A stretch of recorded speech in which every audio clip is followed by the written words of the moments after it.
Oikein hyvää huomenta, hyvät katsojat, ja tervetuloa maaliskuun puolelle myös täältä Ykkösaamusta. Juuri kun piti tulla kevät, niin etelässäkin viime yönä rapsahti sitten rapiat 10 astetta pakkasta, joten hyvin on tarjottu tai tarjotaan ainakin täällä sisätiloissa. Tervetuloa perussuomalaisten puheenjohtaja Timo Soini. Oikein hyvää huomenta. Kuten uutisista äsken nähtiin ja kuultiin, Yhdysvaltain presidentti Barack Obama on joutunut hyvin vastentahtoisesti allekirjoittamaan 65 miljardin euron suuruiset 85 miljardia dollaria menoleikkaukset, kun republikaanit ja demokraatit eivät päässeet sopuun valtionvelan kevennyksestä. Tähänkö se nyt sitten hyytyy juuri kun Yhdysvaltain piti kiskoa meidät kaikki tältä talouskurimuksesta ylös? No tämä ei ole hyvä uutinen, että ei ole pystytty sopimaan ja se on selvää, että jos kovat leikkaukset tulee, niin se leikkaa myös ostovoimaa ja kulutuskysyntää. Ehkä tässä olisi nyt hyvä viesti sitten työmarkkinajärjestöille Suomessa, että jos koitettaisiin nyt sopia, että saataisiin se siinä pohjalle, niin ei tulisi niin kovia veronkorotuksia ja leikkauksia. Otetaan vaikka opiksi. Ennen kuin puhutaan hallituksen puoliväliriihestä ja Italiasta ja vähän Paavistakin, niin käsitellään ensin ikään kuin alta pois se, että pääsitte viime viikolla käymään BBC:n studiossa ohjelmassa nimeltään Hard Talk. BBC:n haastattelussa käsiteltiin monta aihepiiriä, mutta rasismiaiheesta Haglund hermostui. I don't hate anybody. Nobody is hated by the Finns party. Of course, there are one or two outbursts, but we have 19% out of people voting for us. Right. Well, if there is some individuals or even some MPs, you cannot personally be in charge. Haglund syyttää Soinia Suomen häpäisemisestä. No ensinnäkin se, että puoluejohtaja ei kanna vastuuta rasismiongelmista. Toinen se, että niitä ongelmia vähätellään ja kolmas se, että siinä istutaan ja hymyillään, kun toimittaja kysyy vakavista asioista. Moni Timo Soinin poliittinen vastustaja varmaan nautti siitä, kun Soinia kerrankin grillattiin ja oikein ulkomailla. Emme nyt tässä käy yksityiskohtaisesti noita esimerkkejä läpi, koska ne on Suomen mediassa käsitelty ja muun muassa tämä tapaus Halla-aho Timo Soinin kanssa tässä studiossa lokakuussa tässä ohjelmassa vuonna 2008. Mutta muutamia kysymyksiähän tuo ohjelma jätti. Carl Haglund syytti teitä Suomen häpäisemisestä. Eikö teidän pitänyt olla kavereita? Haglundilla on omat mielipiteensä ja niin saa ollakin, mutta en pidä kyllä hyvänä, että eduskuntapuolueen puheenjohtaja lähtee brändäämään toisen puolueen puheenjohtajaa tuolla tavalla, mutta se on Haglundin tapa pitää RKP:tä julkisuudessa ja esillä. Jokainen tietää, että kun on katsonut sen ohjelman, se muuten löytyy YouTubesta kokonaisuudessaan, niin tällaista häpäisyä ei ole tapahtunut. Georg Stenius, joka on myöskin ruotsinkielinen arvostettu journalisti, niin kirjoitti aika hyvin tästä asiasta Uusimaassa, että suosittelen Kallelle sen artikkelin lukemista. Kaupungilla puhutaan, että te olisitte kieltäytynyt yhteisesiintymisistä Carl Haglundin kanssa tämän asian tiimalta. Onko näin? Kyllä näin on, että mä en anna hänelle yhtään tilaisuutta enempää levittää tätä täysin väärää mielikuvaa julkisuudessa. Tuossa ohjelmassa sanoitte, että katolinen ei voi ikään kuin lähtökohtaisesti by definition olla rasisti. Miten niin? Minun mielestäni kristitty, joka on ymmärtänyt kristinuskon opit ja niin kuin käsitykset siitä, että jokaisen ihmisarvo on pyhä, ihmiselämä on pyhä ja loukkaamaton, niin hän ei voi vihata toista ihmistä ja halveksia häntä rodun, uskonnon, poliittisen mielipiteen tai millään muullakaan perusteella. No Steven Sackurin avainkysymys oli oikeastaan se, että kun teiltä kysytään rasismista, te vastaatte, että ette itse ole rasisti, mutta se kysymys on se, että onko teidän puolueessanne rasisteja? Tätä on nyt jauhettu 10 vuotta ja tätä Halla-aho-asiaakin 5 vuotta, että eikö mitään tuoreempaa kysyttävää ole. Puolue ei ole rasistinen, minä en ole rasistinen, puolueen ohjelmassa ei ole mitään rasistista. Tämä on vaan sellainen asia, joka aina nostetaan kepin nokkaa ja eihän minua tosiaan BBC Hard Talkiin sen takia pyydetty, että kysellään 5 vuotta vanhasta blogikirjoituksesta, vaan Euroopan taloudesta ja muusta. Se oli se iso asia, mutta tämä nyt nostettiin tikun nokkaan ja siellähän se nyt taas oli. No ihan vielä selvyyden vuoksi, onko teidän puolueessanne sijaa rasisteille? Ei puolueessa ole sijaa rasisteille, ei fasisteille eikä kommunisteille. Se on perussuomalainen puolue. Selvä pyy. Jätetään tämä aihepiiri ja siirrytään Turun telakalle, jonne vihdoista viimein viime tiistaina saatiin hyviä uutisia. Elinkeinoministeri pääsi vihdoin esittelemään ratkaisua, jolla ostettiin ainakin lisää aikaa Turun telakalle. Pelastuspaketti syntyi neuvotteluissa telakan korealaisen omistajan ja 2 laivaa tilanneen TUI-varustamon kanssa. Se on tyylikäs ratkaisu. Se on ratkaisu, joka on linjassa valtion pitkän linjan kanssa, eli että valtio ei lähde pääomittamaan vaikeuksissa olevia yhtiöitä. Mutta sen sijaan valtio monin muin tavoin oli vahvasti edesauttamassa sitä, että nämä erittäin merkittävät tilaukset saatiin pidettyä Suomessa. Harvinaislaatuiset hyvät uutiset käynnistivät saman tien kilpalaulannan siitä, kenen ansiota telakkapaketti on. Ensimmäisenä tiedotettiin vasemmistoliiton riveistä otsikolla "Kiitos telakkarahoituksesta kuuluu vasemmistolle". Kysymys on poliittisesta tahdosta. Kyllä keinot löytyy, kun jämäkästi sanotaan, että homma hoidetaan. Ja todennäköisesti tässä kävi niin, että tehtiin se poliittinen linjaus, homma hoidetaan ja sen jälkeen oli löydettävissä myös keinot. SDP-ryhmänjohtaja puolestaan kiitti sopimuksesta demariministereitä ja erityisesti työministeri Lauri Ihalaista. Ja tietysti oppositiostakin haluttiin osille. Perussuomalaisten mielestä asian ratkaisi puolueen tekemä välikysymys. Tämä oli suorastaan liikuttavaa, tämä kansanedustajien halu ottaa kunnia tästä ratkaisusta itselleen, ja myös perussuomalaiset olivat siellä vähän niin kuin paukuttelemassa henkseleitä. Menikö tämä nyt ihan näin? No kyllä täytyy sanoa, että kun on kuusen kaataja, niin näyttää olevan oksanottajaakin. Mutta kyllä mä antaisin tästä aika ison tunnustuksen tästä koko keskustelusta Martin Saarikankaalle, joka erittäin voimakkaasti silloin, kun se ensimmäinen risteilijä hölmöily tuli, siis tämä Oasis-luokan asia, niin hän otti todella voimakkaasti kantaa ja nimenomaan painosti sitä kautta kokoomusta ja tätä kautta lähti tämä asia liikkeelle. Totta kai perussuomalaiset oli tässä aktiivisena niin kuin muutkin ja painetta pidettiin yllä. Nyt on syytä olla tyytyväinen, että nämä 2 TUI-luokan alusta niin kuin saatiin Suomeen ja nyt myös pystyttiin osoittamaan, että luovia ratkaisuja on. Esimerkiksi tämä telakka-alueen ostaminen ja vuokraaminen. Nämä olisi ollut sellaisia keinoja, laillisia keinoja, joita olisi ehkä voinut aikaisemminkin käyttää. Ollaan iloisia siitä, että rautakourilla ja alihankkijoilla on töitä. Se on hyvä päätös. Nyt tietysti tässä voidaan lukea se, että olette valmis antamaan tunnustusta myös hallitukselle. Mun mielestä tärkeää on, että suomalaisia työpaikkoja ja vientiteollisuutta saadaan pelastettua. Ja jos siinä hallitus ensimmäisen virheen jälkeen on onnistunut tekemään korjausliikkeen, niin siitä kuuluu tunnustus kaikille osapuolille, myös hallitukselle. No tässä on tietysti uskominen, kun mies niin sanoo, kun elinkeinoministeri Jan Vapaavuori sanoo, että tämä maa-alueen ostaminen, jonka nyt pantiin 20 miljoonaa, ei olisi auttanut, jos se oltaisiin tehty joulukuussa, mutta uskotteko te, kun ministeri näin sanoo? No, kokoomus on puolue, jonka uskottavuus minun silmissäni ei ole kovin korkealla. Kaikki ei ole niin fantastista, miltä se näyttää, mutta annetaan nyt ministerin pitää oma käsityksensä. Minun käsitykseni on, että sillä pääomalainalla olisi silloin pystytty turvaamaan se isompikin risteilijä, mutta se kuppi on kaatunut ja ollaan iloisia tästä, että nyt nämä tilaukset saatiin ja toivottavasti nyt on aikaa luoda semmoista uutta kuviota ja uutta mahdollisuutta, jotta jatkossa kaikki telakat Suomessa, niin Turku, Rauma kuin Helsinki, pystyvät toimimaan.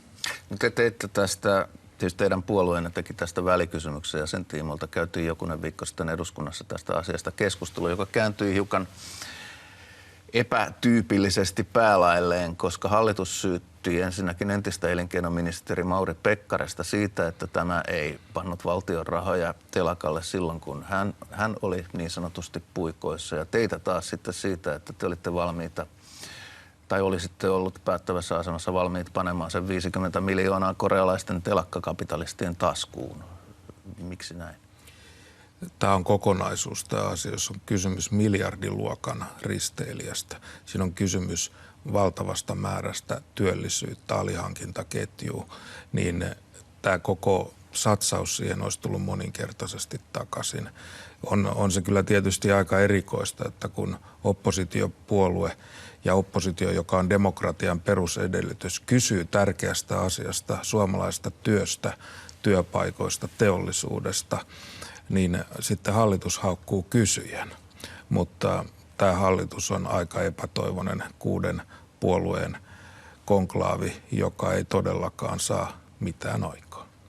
Mutta palataan ihan kohta hallituksen päätöksentekokykyyn, saako se mitään aikaa vai ei. Mutta eikö juuri tämä telakkapäätös, joka tehtiin, ole osoitus siitä, että kyllä se ainakin pakon edessä johonkin pystyy? Tämä oli hyvä asia, että se saatiin aikaiseksi, mutta ilman sitä painetta, että Martin Saarikangas esimerkiksi sanoi Jan Vapaavuorelle, että oletko sinä mies, joka lopettaa telakkateollisuuden Suomesta. Ja sitten opposition luoma paine ja tämä yhteispaine sai sen aikaa, että hallituksen piti muuttaa politiikassaan jotain sen risteilijätilauksen jälkeen, jotta nämä tuiluokan alukset saatiin tehtyä. Hyvä, että ottivat opiksi, hyvä, että oli poliittista painetta, hyvä, että oli kansalta tullutta painetta ja hyvä, että hallitus pystyy tekemään päätöksen. Tässä kaikki voittivat. No, tämän telakan maa-alueen voi tietysti ostaa vain kerran ja nyt siellä sitten ainakin 2 vuotta laivoja tehdään, kun nämä 2 TUI Cruises -varustamon paattia saatiin pelastettua ja jälkeille ja pysymään Turussa. Mutta miten jatkossa? Uskotteko te, että Suomessa ja Turussa tehdään laivoja vielä muutaman vuodenkin päästä? Mä luotan suomalaiseen ammattitaitoon, yksilölliseen tuotteeseen, tavaran laatuun ja siihen korkeaan osaamiseen, jota meillä on. Mutta on selvää, että nyt on 2 vuoden aikana katsottava ja satsattava ja myös omistajan taholta, että miten voidaan turvata jatkossa nämä työpaikat. Siinä voi olla yritysjärjestelyjä, siinä voidaan jopa telakka myydä, mutta yksilöllinen tuote ja se, mitä suomalaiset osaavat todella tehdä, ei maailmasta lopu laivanrakennus, ei jäämurtajien tekeminen, ei moni muukaan merenkulkuun liittyvä asia. Nyt on pidettävä huolta siitä, että suomalaiset telakat ja työ ja tätä kautta oleva niin kuin vientituote on sellaisessa kunnossa, että kauppoja saadaan ja että me olemme siinä kilpailukykyisiä. Hallituksen päätöksentekokykyä koetellaan tietysti monellakin tavalla jatkossa ja sitä koeteltiin osin myös toissapäivänä torstaina, kun hallitus kokoontui tuohon paljon mainostettuun puolivälin tarkasteluun tai poliittisella kielellä sanottuna puolivälin riiheensä. Meidän on välttämätöntä etsittävä uutta suuntaa nimenomaan työpaikkakehityksen, kestävyysvajeen ja sitten ihan budjettisopeutuksen puolesta. Meillä on edessä 3 todella kovaa työntäyteistä viikkoa. Sekä kuntauudistuksen että sote-uudistuksen osalta meillä tulee niin sanotut lopulliset kannat auki oleviin kysymyksiin, jolla voidaan varmistaa, että molemmat uudistukset menevät. Tässä on nyt 2 päivää mennyt tuosta hallituksen puolivälin riihestä. Mikä on teidän arvionne siitä, mitä saatiin aikaiseksi? No, tuossa ei saatu aikaiseksi yhtään mitään. Saatiin 4 sivua luettelointia siitä, että mitkä on kipukysymykset ja se tieto, että hallitus aikoo ohjelmastaan toteuttaa 80%, mutta se 20% ehkä tärkeimmistä uudistuksista on toteutumatta. Kun katsoo nyt hallituksen tähänastista taivalta, niin kyllähän se on niin, että sektorin ministerit ovat touhunneet omiaan, pienissä puolueissa myös, ja hallituksen kokonaislinja on hyvin puutteellinen. Kaikesta näkee, että kokoomuksen ja sosiaalidemokraattien välit ovat kireät, ja yksi laukaiseva tekijä tässä voisi olla, jos työmarkkinaosapuolet pääsisivät sopimukseen ja sitä kautta luotaisiin semmoinen 2 vuoden tavallaan vakausodotus, niin sitten ehkä hallituskin uskaltaisi tehdä jotain, mutta esimerkiksi nämä kunta- ja sote-uudistukset, niin olisihan se nyt ollut reilua, että ne olisi ollut kuntavaalien alla jolloin valittiin nämä kuntapoliittiset päättäjät niin valmiina. Nytkin taas kun odotettiin, niin taas sote-ratkaisua lykätään ja kyllä mä pahaa pelkään, että sieltä tulee pelkkää häkkyrää ulos. No nyt tässä on kuitenkin tarkoitus panna hippulat vinkumaan ja 3 viikkoa on otettu aikaa ja sitten on tämä kehysriihi. Hallitus on ladannut itselleen aika hirmuiset paineet, jos se aikoo kaikki maailman ongelmat ratkaista 3 viikossa. No pitää paikkansa, että hallitus on nyt luonut itselleen sellaisen ansan, että jos sieltä ei todella tule radikaaleja isoja päätöksiä, niin hallitus sitä kautta itse asiassa pahentaa odotuksia ja luo sen tilanteen sitten niin kuin pysyväksi seuraaviin vaaleihin asti, että mitään ei pystytä tekemään. Ja silloin ei voida sitäkään sulkea pois, että jos hallitus tuossa epäonnistuu, niin Suomessa on ennenaikaiset vaalit. Olette jo tässä pariin kertaan lähettänyt suoraan ja vähän epäsuoraankin terveisiä työmarkkinajärjestöille. Nyt ne eilen päättivät, että katsotaan ainakin palkkaneuvottelujen mahdollisuudet heti alkuviikosta. Onko se sitten 0 vai mitä? Mikä on teidän numeronne ja rätinkinne, joka heittäisitte sen? No mä pidän kyllä hirveän tärkeänä, että nyt luodaan tämmöinen vakaa perusta, jossa on työmarkkinajärjestöt ja yritykset mukana, ja jota kautta suomalaisen työn, yrittämisen, teollisuuden kilpailukyky turvataan, sillä Suomi elää viennistä. Nyt on myöskin tärkeää huomata, että maailma on muuallakin kuin tämä itteensä kangistuva Euroopan unioni. Esimerkiksi Indonesia on valtava mahdollisuus. Meillä on enemmän kauppaa Kazakstaniin ja Bangladesiin kuin näihin räpiköiviin EU-maihin, Portugaliin ja Kreikkaan. Nyt tarvitaan uutta ajattelua ja se olisi hyvä, että saataisiin vakaa työmarkkinaratkaisu tähän pohjalle. Sille voitaisiin rakentaa. Mun mielestä se olisi hyvä. Sitten se numero vielä. No, mä sanoisin, että palkankorotukset on 0–1,5%. Siinä on tietysti aikamoinen haarukka. Mutta no siinä on, mutta lukua pyysit, luvun sait. Näillä haminoilla varmaan siellä pöydissäkin sitten liikutaan, jos todenteolla palkkaneuvotteluihin päästään. Kyllä varmaan siis se, että mikä on kunkin alan tuottavuus, niin senkin täytyy myös vaikuttaa. Jos joku sektori tuottaa hyvin, niin kyllä siinä palkansaajalla on silloin osuus päästä hyödystä. Käykö tässä niin, että teidän opiskelukaverinne Jyri Häkämies pelastaa kaverinsa Jyrki Kataisen ja saadaan jonkinlainen sopuaika? Häkämies on tunnettu kova maaliedusta pelaaja, on tuntenut hänet 30 vuotta ja tavat ei ole muuttunut. Että toivottavasti hän saa työmarkkinoilla enemmän aikaa. Hallituksessahan hän oli osa tätä surkeaa kokonaisuutta. No tästä teidän näkökulmasta surkeasta kokonaisuudesta, niin mikä on teidän suuri odotuksena, mitä 3 viikon päästä tapahtuu? No mä toivoisin, että edes yksi sosiaalipoliittinen uudistus liittyisi hallituksen tähän puolivälikehyksen ratkaisuun.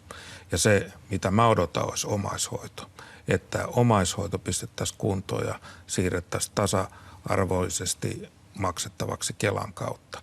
Nyt täytyy olla myös uudistuksia ja perussuomalaisten uudistuspuolue täytyy uskaltaa olla nyt niin kuin myös uudistava sosiaalipoliittinen puolue, eikä pelkästään keskittyä siihen, että millainen hallinto meillä tulee metropolialueelle tai millainen hallinto meillä tulee sairaanhoitopiireihin, vaan että mitä näille ihmisille tehdään ja miten heidät hoidetaan käytännön elämässä. Sitä mä odotan.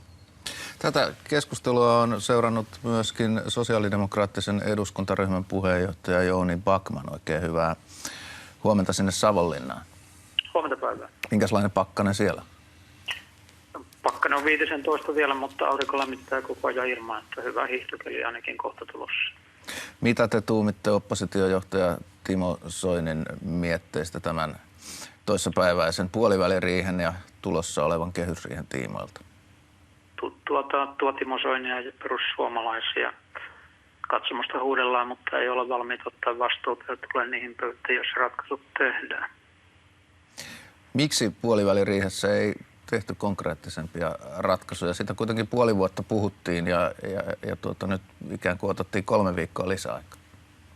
Ei ollut tarkoituskaan tehdä mitään konkreettisia päätöksiä tässä, koska kuten hallitus itse ilmoitti, puolivälitarkastelu muodostuu tämän viikon ratkaisuista, eli peruslinjauksista ja 3 viikon päästä olevasta kehysriihestä. Ja eurot ratkaisevat ja eurot päätetään kehysriihessä. Kuten hyvin tiedetään, niin hallitus on varsin laajapohjainen. Uskallatteko te tässä nyt Jouni Backman luvata, että kaikki nuo asiat ratkaistaan 3 viikon päästä, mistä on puhetta ollut? Kyllä, uskalla. Ja hallituksen linjaukset ja rivit ovat itse asiassa yhtenäisemmät kuin perussuomalaisilla, jossa Timo Soini seuraaja EU-parlamentissa ja hänen luottomiehensä puoluetoimistossa tekivät esityksiä, joista puolueenjohtaja joutui heti irtisanoutumaan. Jouni Backman, mitä 3 viikon päästä sitten tapahtuu? 3 viikon päästä tehdään nimenomaan kasvu- ja työllisyyteen liittyviä konkreettisia linjauksia, joilla Suomi saadaan uudestaan nousuun, mutta ne tehdään oikeudenmukaisesti taakanjaon osalta, eli ei pienituloisia kurittaa. Mikä käsitys teillä on tässä vaiheessa, että minkä suuruisia menoleikkauksia tai veronkorotuksia joudutaan tekemään?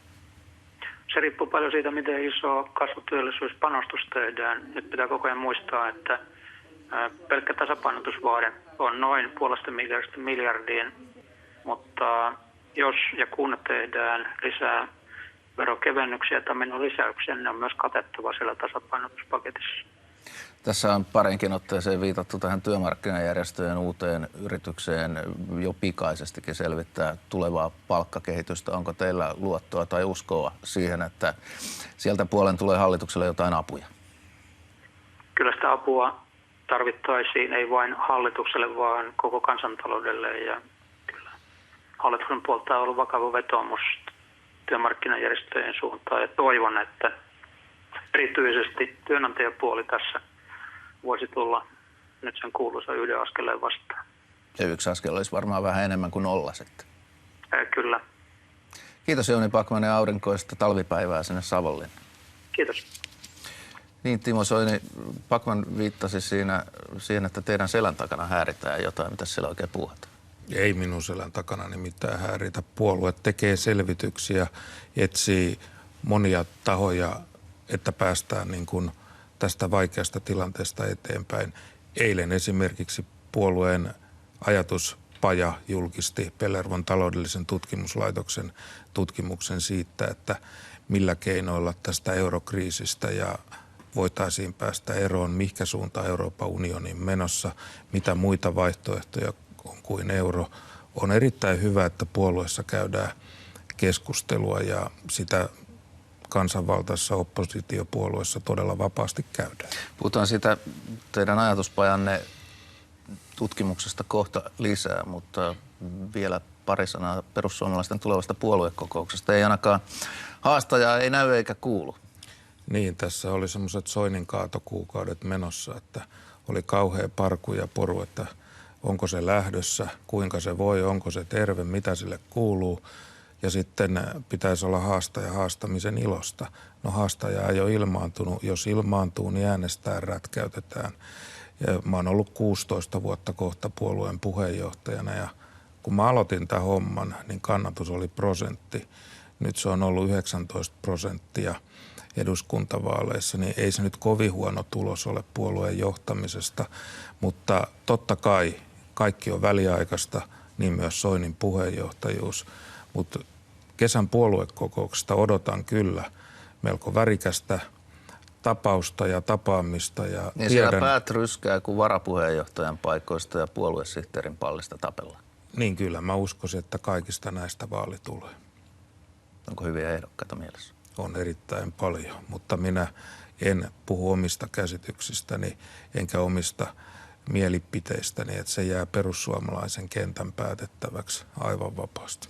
Ja lähdettekö euroehdokkaaksi? En ole päättänyt asiaa vielä. Että se on aidosti auki kuitenkin. Se on aidosti työpöydällä pohdinnassa. Se on työpöydällä pohdinnassa, että viimeksi kun lähdin, niin tulos oli hyvä.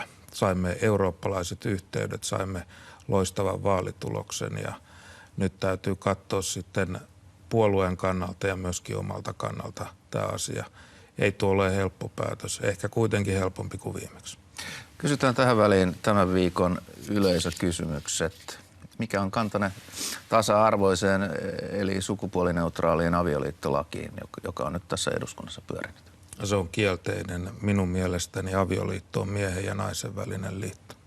Oliko perussuomalaisilla tässä jokin ryhmäpäätös, joka esti edustaja Juvosta kannattamasta sen asian ottamista käsittelyyn? Meillä oli sellainen päätös eduskuntaryhmässä, linjattiin, että kun lakivaliokunnassa on useita aloitteita, muun muassa Pauli Kiurun ja Juho Eerolan yhdessä eteenpäin viemä aloite lapsen oikeuksista, niin siinä on yli 140 nimeä ja sitäkään ei otettu käsittelyyn. Ryhmät teki sen periaatelinjauksen, että pitäisi olla se 100 nimeä ennen kuin voidaan lähteä jonon ohi. Ja se ratkaisi tämän kysymyksen. Arvostan Arja Juvosen ratkaisua siinä, että hän toimi puolueen vaaliohjelman mukaisesti. Hän otti huomioon ryhmätovereiden kannan. Jos tämä asia joskus tulee suureen saliin, niin silloin jokainen on tietysti vapaa toimimaan oman tuntonsa mukaisesti. Yle Uutisten tietojen mukaan eilen Pentti Kettunen, konkariedustaja, ja puhemies Eero Heinäluoma sopivat, että tämä koppakuoriaisaloite, jolla vihreille eduskuntaryhmälle perustettaisiin tämmöinen oma tutkimusreservaatti UKK kansallispuistoon, niin sen tiimoilta otetaan nyt aikalisä. Oliko tämä aloite teidän mielestänne hyvää huumoria? No Pentti Kettunen on kokenut kansanedustaja ja arvostettu toimija Kainuussa. Hän tällä varmasti halusi kiinnittää huomiota siihen asiaan, että tämmöinen jatkuva perussuomalaisten näykkiminen, joka nyt tapahtui muun muassa varapuhemies vaalissa, niin olisi syytä lopettaa. Ja tämä on osin pilke silmäkulmassa tehty aloite, mutta siinä on vakava viesti pohjalla myös se, että tuolla selkoisilla syrjäseuduilla susirajan takana siellä ihmiset yrittää elää ja tulla toimeen ja olla turvassa, niin ei pidetä aina kovin onnistuneena sitä, että ratikkakiskon kolinassa elävät vihreät käyvät neuvomaan, että miten perussuomalaisen tai syrjäseutujen ja selkoisten ihmisten pitää elää. No tuosta varapuhemiesvaalista päästään hyvin seuraavaan kysymykseen. Miksi oppositio ei tee tehokasta yhteistyötä, vaan tappelee keskenään? Emme me tappele. Keskustallahan oli oma ehdokas siellä. Joo, se oli keskustan asia. Heillä on tietysti luonnollisesti oikeus laittaa ehdokas kaikkiin vaaleihin, jota eduskunnassa käydään. Mutta kyllä meillä välit kohtuullisessa kunnossa ovat. Ei siitä pääse mihinkään, enkä sulje pois, että yhteisiä välikysymyksiä tulee. Niitä on joitain tehtykin, mutta on tietysti tilanne oppositiossakin on jatkuva kilpailutilanne. Perussuomalaiset on johtava oppositiopuolue, iso oppositiopuolue, tällä hetkellä isompi, ja keskusta yrittää sitä haastaa. Tässä on luova kilpailutilanne ja se tuo myös joskus jännitteitä. No onko se hyvä asia, että on kilpailutilanne? Se on hyvä asia, että kansalla on varaa valita, että mikä on todellinen oppositio ja mikä on näennäisoppositio. No sitten vielä yksi yleisökysymys. Onko Timo Soinilla nyt mitään syytä itsekriittisyyteen, kun euron tilanne näyttää rauhoittuneen? Euron tilanne ja Euroopan kriisi ei ole rauhoittunut.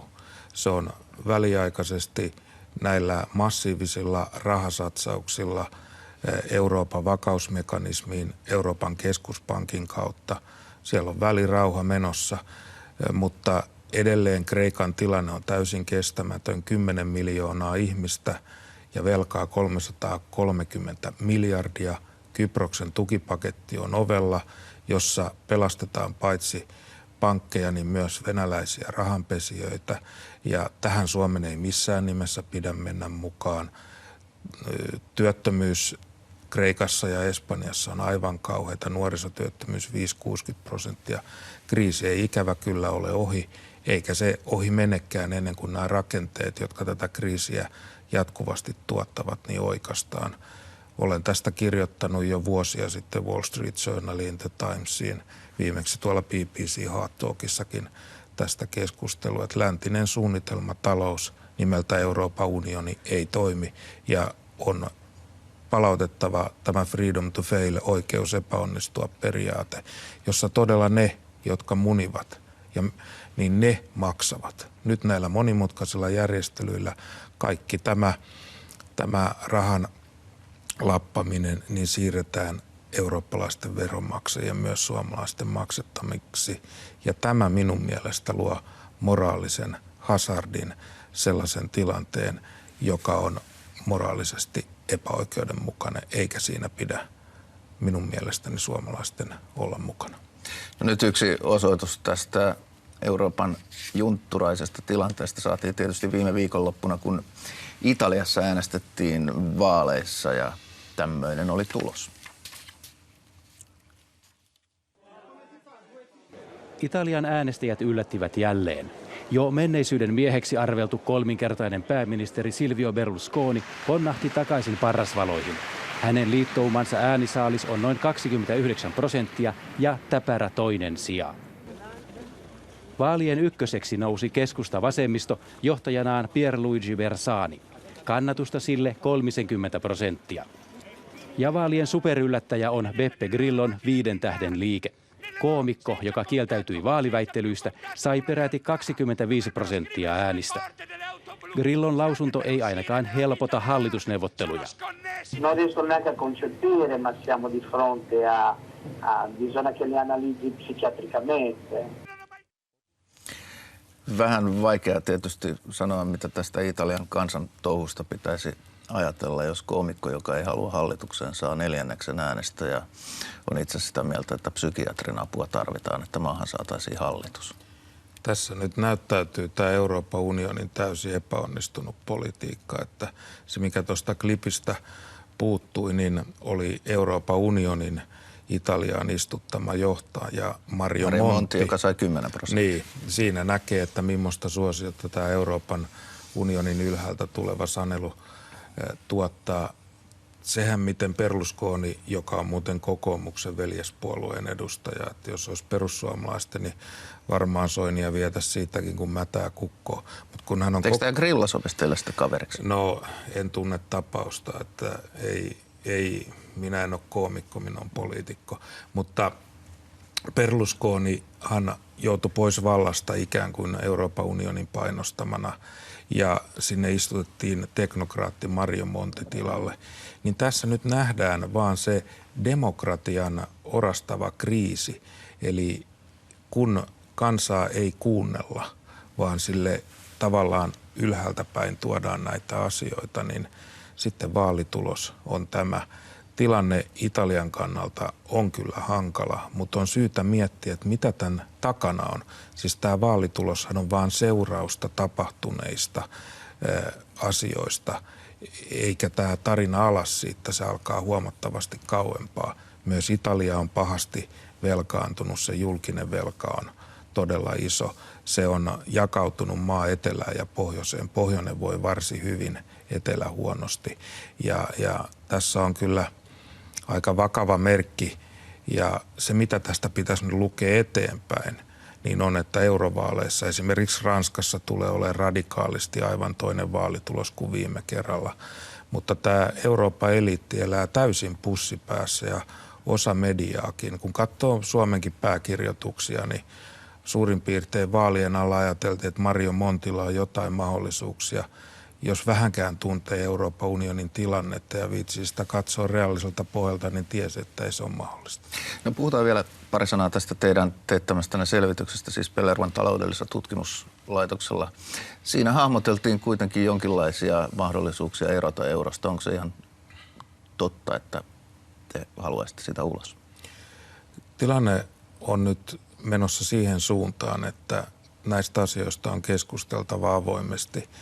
Ja jos euro halutaan säilyttää, niin siinä mennään liittovaltion suuntaan, siinä mennään yhteisvastuun suuntaan, siinä mennään tulonsiirtounionin suuntaan, mennään siihen suuntaan, että suomalaiset entistä enemmän alkavat elättämään muuta Eurooppaa. Jo sen lisäksi, että meillä on tällä hetkellä 10 prosenttiyksikköä isompi kokonaisveroaste kuin monessa etelänmaassa. Ja tämä keskustelu täytyy käydä. Ei saa mennä hivuttamalla. Nyt koko ajan hivutetaan lakiehdotuksella yhteisvastuu tukipaketilta tähän suuntaan. On eurobondeja, on kohta yhteisiä joukkovelkakirjoja. Tämä on se kehitys, jos euroa aiotaan säilyttää, niin talousunionin täytyy tiivistyä, yhteisvastuun lisääntyä. Me emme halua sitä. Me haluamme paremman tien suomalaisille, kun me nyt vertailimme tämän ajatuspajan avulla esimerkiksi Suomen ja Ruotsin kehitystä viimeisen 5 vuoden aikana. Ei siitäkään tullut kuitenkaan semmoista ihan selkeää vastausta, että nyt vaan kipin kapin ulos sieltä eurosta. Ei se niin yksinkertaista ole, että kun sinne on menty ilman kansanäänestystä, niin että sieltä yhtäkkiä ovi avaamalla ulos päästään. Mutta nyt selvitellään niitä tapoja, että miten se voidaan tehdä. Ja yksi perusoletus tässä oli, että jos euro hajoaa, mitä sitten? Ja silloin kelluva valuutta todettiin tässä tutkimuksessa parhaaksi, ja siltä se minustakin näytti. Puhutaan lyhyesti vielä paavista. Te olette Suomen tunnetuimpia katolilaisia ja nyt on hetken aikaa ollut se tilanne, eli tämän kuun, että paavin istuin on tyhjä ja tällaista ei ole tapahtunut satoihin vuosiin, että paavi lähtee kesken kaiken. Kenestä nyt tulee seuraava paavi ja mikä merkitys paavilla on katoliselle maailmalle ja koko maailmalle? Kyllä hänen merkityksensä suuri. Hän on henkinen isä ja johtaja 1,3 miljoonalle ihmiselle ja tämä olisi yksi asia, joka on aina syytä ottaa huomioon, kun puhutaan uskonnoista, sitten kotimaisista, luterilaisesta kirkosta, vapaista suunnista, katolilaisuudesta, islamilaisuudesta, hinduista, että arvostetaan ja kunnioitetaan jokaisen ihmisen vakaumusta. Mutta se, että tämmöinen tilanne syntyi, niin oli tietenkin yllättävää. Täytyy kyllä sanoa, että paavi Benedictus teki kyllä rohkea ja kovan ratkaisu. Hän oli tarpeeksi voimakas tekemään sitä. Mä luulen, että hän teki sen myös tulevaisuuden kannalta.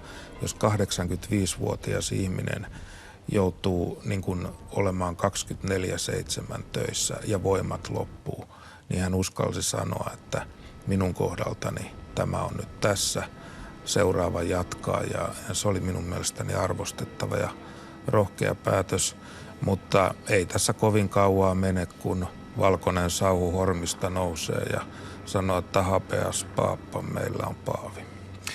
No ihan sääntöjen mukaan kuka tahansa katolinen mies kelpaisi paaviksi ja tekin olisitte siinä mielessä vaalikelpoinen, mutta kardinaalien joukostahan se valitaan ja on puhuttu siitä, että paavi tulisi mahdollisesti Afrikasta. Käykö se teille? Minulle käy se, minkä konklaavi päättää ja minä uskon siihen, että saadaan hyvä paavi, joka on siis katolisen kirkon Rooman piispa ja tämä ratkaisu on tietysti heidän käsissään, mutta minä ajattelen tässä sitä sanomaa, joka on hyvä sanoma maailmalle ja maailmankaikkeudelle ja mä uskon, että tulee hyvä valinta. Se, että mistä se paavi tulee, niin sitä on vaikea sanoa, tuleeko Afrikasta, Aasiasta, mutta näin kotivaisesta näkövinkkelistä, niin sanoisin näin, että ei sieltä nyt ihan semmoinen henkilö tule, joka kaikista suomalaisimpaan liberaaliin makuun varmasti sopii, mutta tulee juuri sellainen kuin kirkko tarvitsee. Eli voi tuo hyvin konservatiivinen paavi tälläkin kertaa. Jäämme odottamaan valkoista savua. Timo Soini, kiitos haastattelusta. Paljon kiitoksia. Kiitoksia myös hyvät katsojat. Tässä oli tämänkertainen Ykkösaamu. Arkena taas radiossa ja viikon päästä täällä TV1. Nyt aurinkoista viikonloppua.